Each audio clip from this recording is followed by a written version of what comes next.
Okay, so we're live and rolling. So whenever you're ready to So for my final project, I have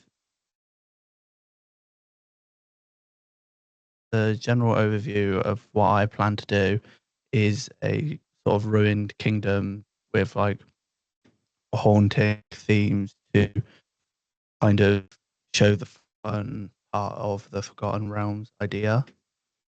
Um, where I I'm more planning it off more fantasy events rather than elements for that uh, have happened realistically, because I want it to take place because of a big sort of event.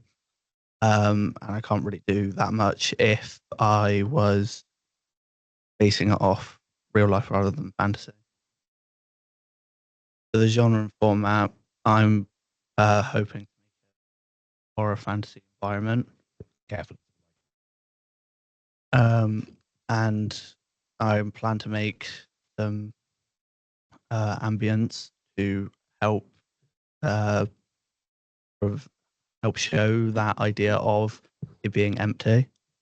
Um, I also plan for it to have a low poly design with um, so I can more focus on the um, like more in and out of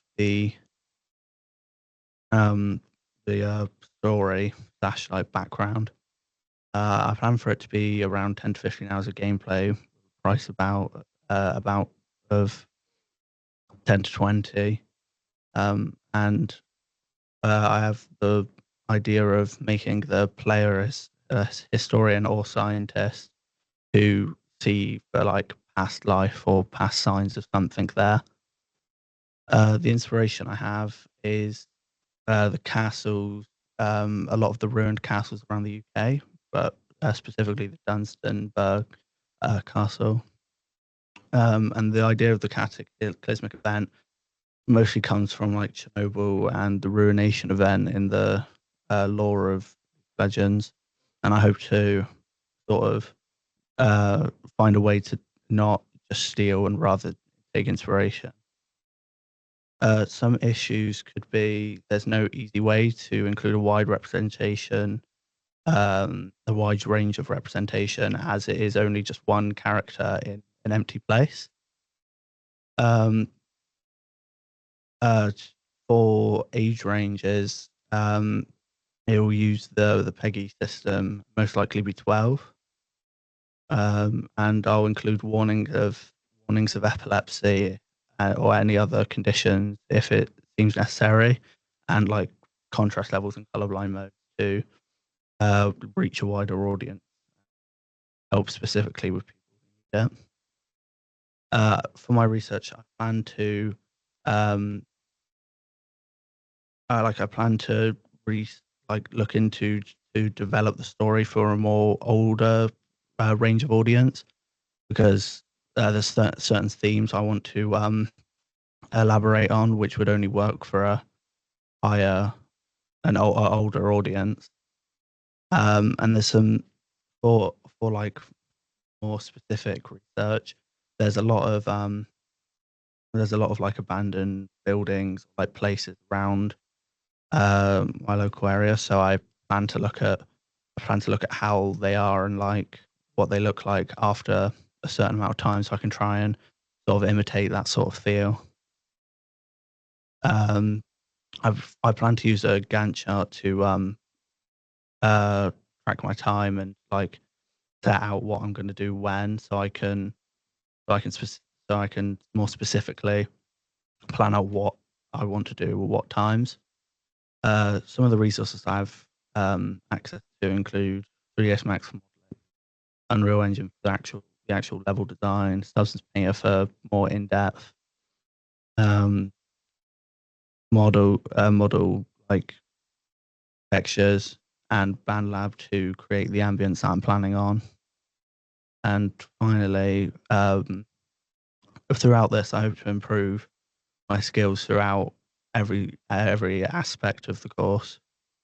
as much as I realistically can, but more especially with Unreal, because I feel like I, with specifically with Blueprints, I'm not at where I really believe I should be. And some threats could be like losing or corruption of files, or like not having any Wi-Fi, so I can't actually do anything. Cool, great. Can you pop me back to slide 2, Jack? Cool. Okay, so we've got horror fantasy environment. So it's 3D modeling. You're going to have it in engine activity. Obviously, you've got 10 to 15 hours of gameplay there. In terms of what you're actually intending to make for the project, what's the scope of that? What is the, I assume it's environment making. So what's the scope of the environment? What are you specifically intending to finish the project with? I kind of hope to finish with like sort of like a walking sim sort of thing, but with like a decent amount of stuff to do as well. So it's not just kind of like empty. So that kind of brings in that blueprint inside of it as well. Mhm. So some element of puzzle within it. Yeah. So whilst we've got horror fantasy environment, but we've got essentially kind of a walking sim style with puzzle elements. Yeah. And then kind of going back to that scope of it, how obviously you're not going to make the 10 to 15 hours of game. No. What is it? Is it a single room environment? Is it a moving into a space and then moving into another space? Have you kind of scoped out that idea? I feel like I want to have like separate places inside of it, but I kind of want to have not necessarily like open world, but I want to have like a kind of like a big area, but with like certain bits you can like kind of like go to, like kind of how like Mario Odyssey works with all the sub areas and stuff. Okay, so like so almost like a hub. Go from there. So in terms of kind of, you mentioned walking sims there. Have you got any inspiration for specific ones? Yeah, I quite like how Firewatch does it, because I played that quite recently actually, and I quite enjoyed it. I wanted to do something sort of based off it. Cool. Cool. Okay, so yeah, good. So that can be a big part of the research, looking at those walking sims type of games. I'd recommend looking at Call of the Sea as well, because it's got the horror elements as well, and think what other horror walking sim I'm thinking of, but I can't think of it. I'll get back to you on that one. But Call of the Sea should definitely be one you look at, especially because it's got more puzzles. If you think of Firewatch, it's very much about just the environments. Yeah. There's some intrigue, so there's things that mislead you and take you in the wrong direction, but there's not necessarily puzzles. Whereas Call of the Sea has the puzzle side of it. It's got the horror side of it. A kind of abandoned environment. So talk me through then. So the player's a historian, so it's set in modern day, is the idea? Yeah, roughly. And they're exploring abandoned kind of areas. Okay, I quite like that idea. I think that's a nice touch. Again, you'll find with Call of the Sea, you've got kind of a similar setup, which will be interesting to look at. In terms of it being low poly, can you just go through the justification for why it's low poly? Because the reason I want it to be low poly is so I can. It's more of just like to help myself out with the work in a way. So I can, so I don't have to, so I don't, because I know what I would get like. I would get all caught up in having it to be like this and having it to be like that. And with low poly, it will help me more concentrate on just like actually getting it done rather than getting caught up on, oh, this doesn't look right, oh, that doesn't look right. Yeah, cool. So yeah, so it's to stop the fixation on it. So I would say, I think that's good to recognize the threat of that, and also then recognize that if you've got an ambition of making multiple spaces, you've got an ambition of exploring blueprinting and puzzle designs, which is quite big add in some aspects, depends on the complexity of them. Then the only thing I would say is maybe just think about how that affects the game's feel, mood, and therefore design aspects, and how you can lean into it. And I guess there's different variants of low poly, isn't there? There's kind of simplistic, there's cel shaded low poly, there's hyper simplistic, there's slightly more complex but low poly. So it's just thinking about where you sit in that and doing that research into it and how to realize that in a way that still captures the mood. Because I guess the only other thing is, if you've got horror elements, low poly sometimes reduces the kind of that impact. So how does that balance out? Yeah. Okay, so we've got that kind of fantasy environment. You said you're basing a completely fantasy world that you're going to create. Mm. Do you have a concept of that world so far? Yes. Okay, talk me through that. I've got some sketches of it as well. Basically, what it is, it in my head right now, it's like a kingdom, which I haven't exactly come up with like the big event of why it got ruined yet, but afterwards it kind of just like it's all broken down, and it's like it's not natural colors to sort of show that it's like it's showing without really saying anything. But then you might like it might happen like this, but you might find out more along the way, sort of thing.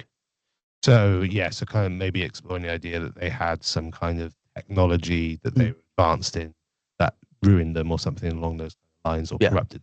Well, okay, so there's lots of research to look into that.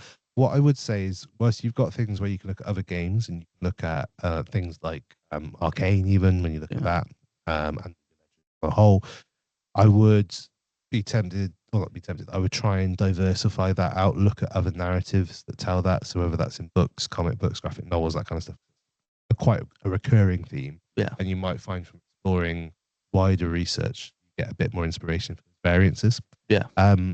So you got the fantasy element. So the fantasy element, how fantasy are we going here? What's that scope? I'm kind of thinking I want it to be more fantasy than realistic in a way. Yeah. I feel like that's kind of what I want to do. So are we talking magic? Are we talking fantasy creatures? Are we talking technology? Where does that sit?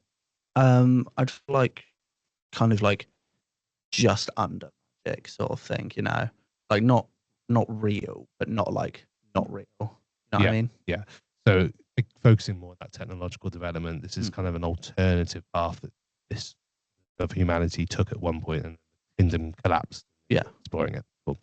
Okay. Cool.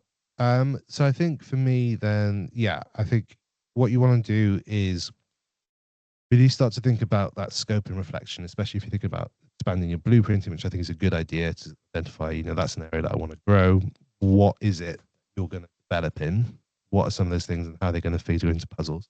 I think it would be good to explore the differences between underworld, overworld environments, because I think that's probably where you want to go. You start off in an overworld in the sense of you're above, you're exploring the castle ruins.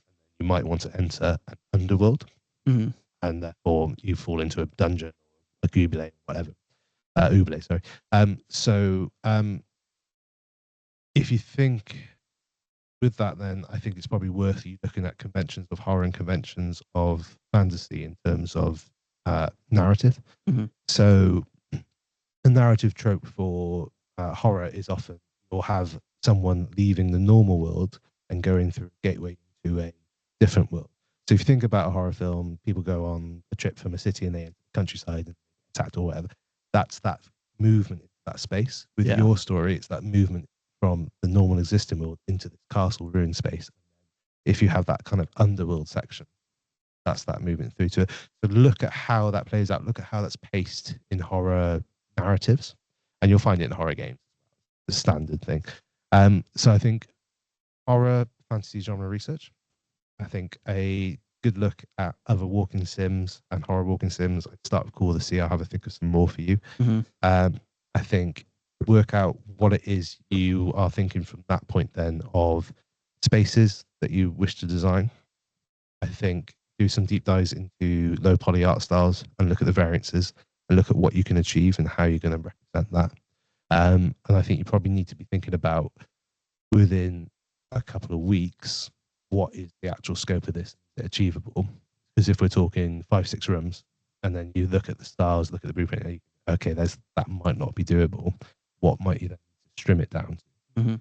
And then I think the other thing is if you've got this lost technology, I think that's going to be a huge thing to look into. So if you think about games like your Souls games, think of something like Hollow Knight, there's all this idea, lost, damaged thing that corrupted a kingdom. So looking at how they develop those fake worlds and then tell the story of those worlds through environment design and through hints rather than specifically telling the player. So what are you then going to pepper rooms to have that narrative come through? Yeah. Cool. Okay, so a bunch of different things there. It sounds doable. I think, yeah, it's just getting that scope down and really nailing into that research now and getting, I think the color thing I like as well. I think that's going to give you that unique look. So really working out how that then affects the rest. Yeah. Cool. Okay, great. Okay.